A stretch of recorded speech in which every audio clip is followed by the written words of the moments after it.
Are you looking to buy a home in the Myrtle Beach and surrounding areas? You need to reach out to Wave Beach Realty today.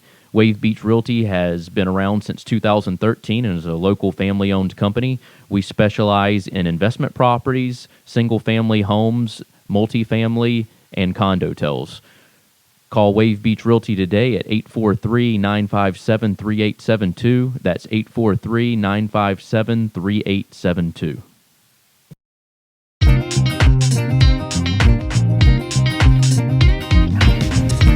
All right, guys, welcome back to the show. We are going to go ahead and get straight into the next segment. What are we talking about Election today? time, 17 days away. Election time, 17 whole days away. This year has flown by. This month has really flown by. It has. But on the other hand, this election's been going on for like 4 years. Oh, I feel like we've been talking about it since 2020. Yeah. I mean, it's really been just been a...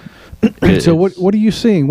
It's been kind of a crazy few weeks here. It has. So as far as what I'm seeing in the news, which I don't listen to a lot of the news, but I get a lot of my news from Twitter and yeah, old X. And on there it seems like people are talking about the polls and everything, and it seems like now Kamala's fallen behind a little bit in the polls, and I don't know how true that is. I figured you might know a little. You might have your tabs on a little bit more than I do. The latest polls are showing right here on the screen.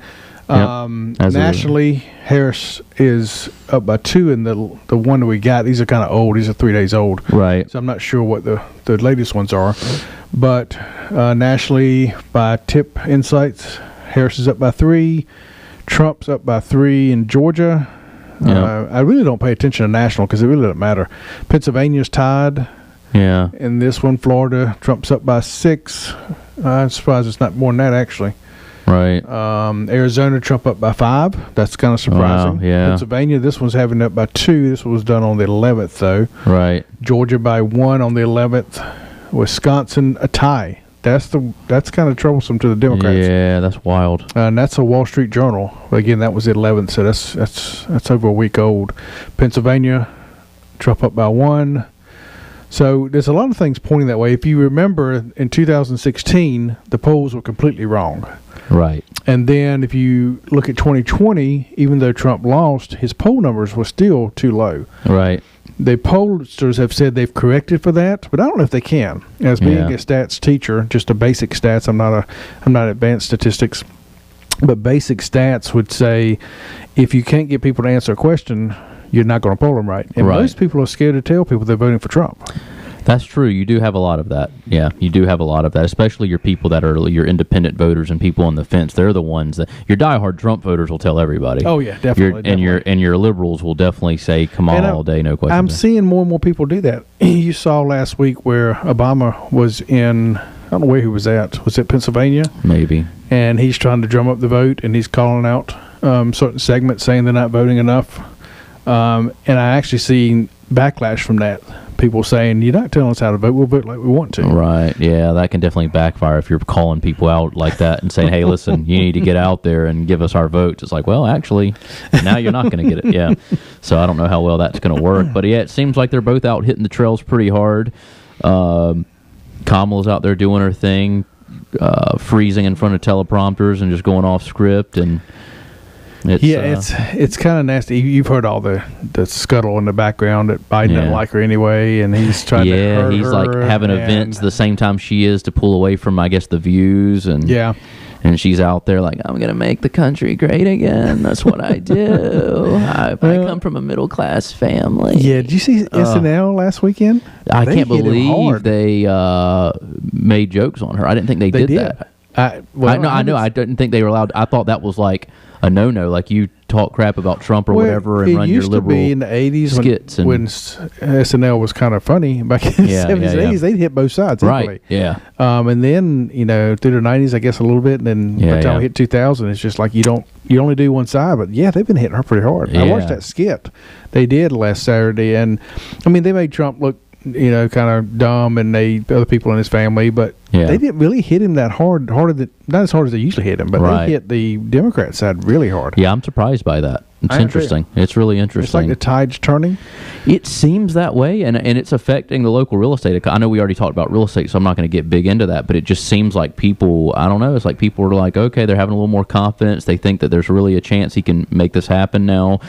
who knows? I mean, I had somebody tell me this week they thought maybe, because all the news media too, on CNN, NBC, they're all talking about how the polls are swinging and where Harris has lost votes. I've seen stuff that she's lost the Muslim vote in Michigan. She's losing the African American vote, the Latino vote.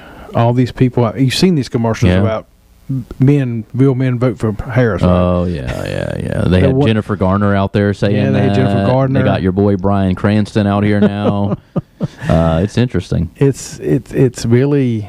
It's like they're pulling out all the stops, but it doesn't seem like anything's working. Yeah, I saw there was a ad she was running. I don't know what I was watching, but one of her ads popped up, and it was like some guy who was clearly a blue collar worker saying he was voting for her, and that Trump only cares about the rich people, and that she's fighting for the rest of us. And I was like, does this guy not think Kamala's rich and part of that same establishment that he's like talking about in this stupid commercial?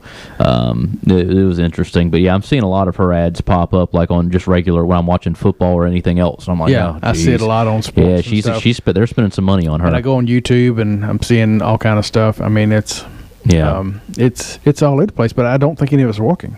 No, because when she goes and does any type of interviews to try to back up and do her own, it's not working good for her. The ones where she's heavily prepped, like with the debate, where she could keep everything together. But when you put her in a regular interview and ask her hard questions, whether it was Oprah or I think it was on 60 Minutes. Did you see that on 60 Minutes? I didn't even watch the whole thing, but what I saw of it was cringy. But did you see what they did?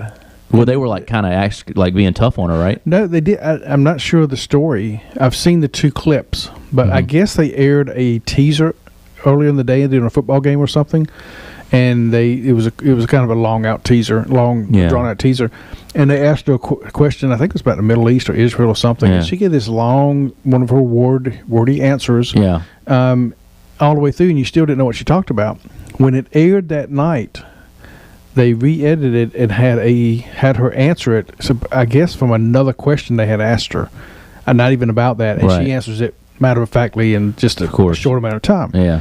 So they've been caught literally editing the interview to make her look better. Yeah. Oh yeah. They've got to. I mean, if they're interviewing her and trying to prop her up, obviously they're going to make sure it looks as good as possible. You can only doctor her up so much for so long, but to me that's a big one because they won't admit to what you just said.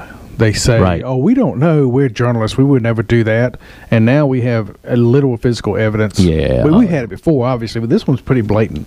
Yeah. It's wild. It's just wild how corrupt the media is and how much it's like if you just look at the money spent and how many people they have behind them, you would think that Republicans wouldn't even have a chance to win the election, but thank God there's so many people out there who can just see past all that BS. And it's like I said, your Republicans are going to vote Republican. It's those swing voters who are just like this is corrupt total garbage. We've got to.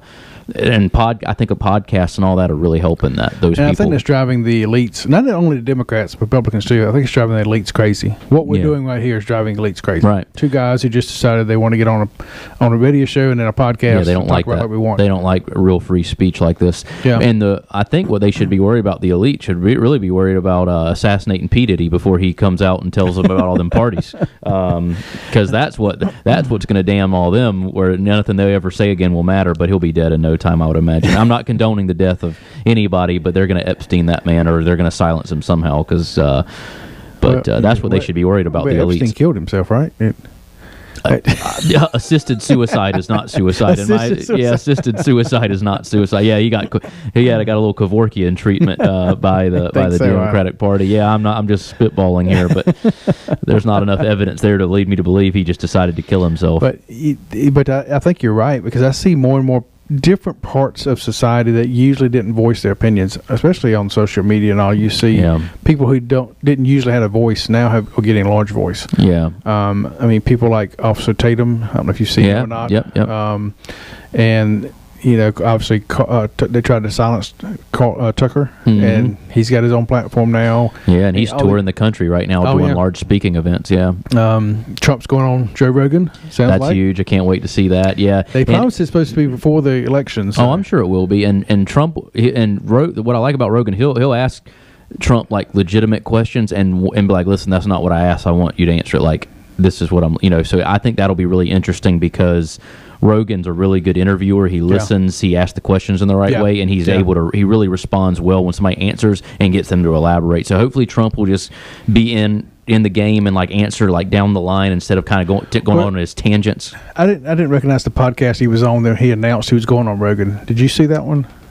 I didn't see where he announced it. I just saw he was on another podcast, and I don't know if he let it slip or he did it on purpose. He probably on purpose. I think it might have been on Andrew Schultz or somebody's podcast, one of those comedians. Maybe. So I'm looking for. Rogan won't give me slack. No, because Rogan's not a Trump fan. But then again, I had somebody just the other day. I was talking to him about different things. Yeah. It was at school, so I tried to stay neutral at school. So I was being very neutral. And they literally told me, well, I think it's Trump's problem. Trump won't go on these places. He's going to be fact checked. He won't do interviews where he doesn't get a good return. And I'm thinking, what are you watching? Because he's always on stuff. And he's pretty especially J.D. Vance. And he's J.D. Vance went through the ringer yesterday. Yeah. I heard they were picking him up for domestic violence. Did you hear about that? No. Because he knocked down 3 women in one day with the questions. I didn't see that. That was a joke. Yeah. No, it's not domestic violence. But basically, he just put them in their place. I don't know if you saw some of those interviews with J.D. I saw a couple clips. Yeah, I didn't watch the actual interviews, but I saw. He's kind of like Trump. Then Johnson, Mike Johnson was on, and they tried to tell him, well, it happened to Trump, and he was like, no, because the interviewer wanted to move on. No, we're not going. Facts matter. Same kind of thing. It's like they're getting more emboldened to stand up to this stuff instead of just taking which they should. They should. And I think this podcast forum really helps a lot. That's what RFK was doing to get momentum. Obviously, he dropped out and supported Trump, but that's what he was doing to get momentum. He was on everybody's podcast all the time, and he got a lot of people listening because of that. And Trump can go on here and like he can have these conversations with like Elon Musk that he had and Tucker and whoever else, and they can just ask him questions. It's not timed where it has to be done in 40 minutes or 20 minutes. You don't have these clips. It's all long form, so you can't. And you're not cutting it. They're just literally live. I mean, because a lot of them, Rogan's is going to be recorded, so you can't. They're not going to be able to cut it. You're gonna see everything. Now Rogan can cut stuff. Like sometimes somebody will bring something up on the podcast that like he has to cut out because like, well, we can't talk about YouTube. Will take that down. Right. But that's rare. But there'll be all video, and he's not gonna.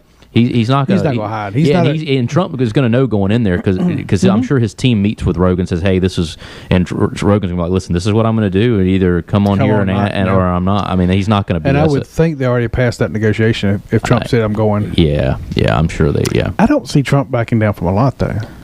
No, I don't think he would. I don't think he has nothing to lose. I mean, what is he? He doesn't. Harris, but Harris was on a podcast. What was it called? Something about Daddy or something. Oh, Call Her Daddy podcast. Yeah, that podcast. That's a very popular podcast. But is it really? It's a lot of women listen to that podcast, but it has nothing to do with politics. No, I know that. I saw the kind of headline from it, but it's. I don't think. A lot of the politicians I don't think have learned how to do podcasts. They don't like that long format because they do have to sit there and talk for a while. They can't just come up with sound bites and get it edited to look the way they want. Right.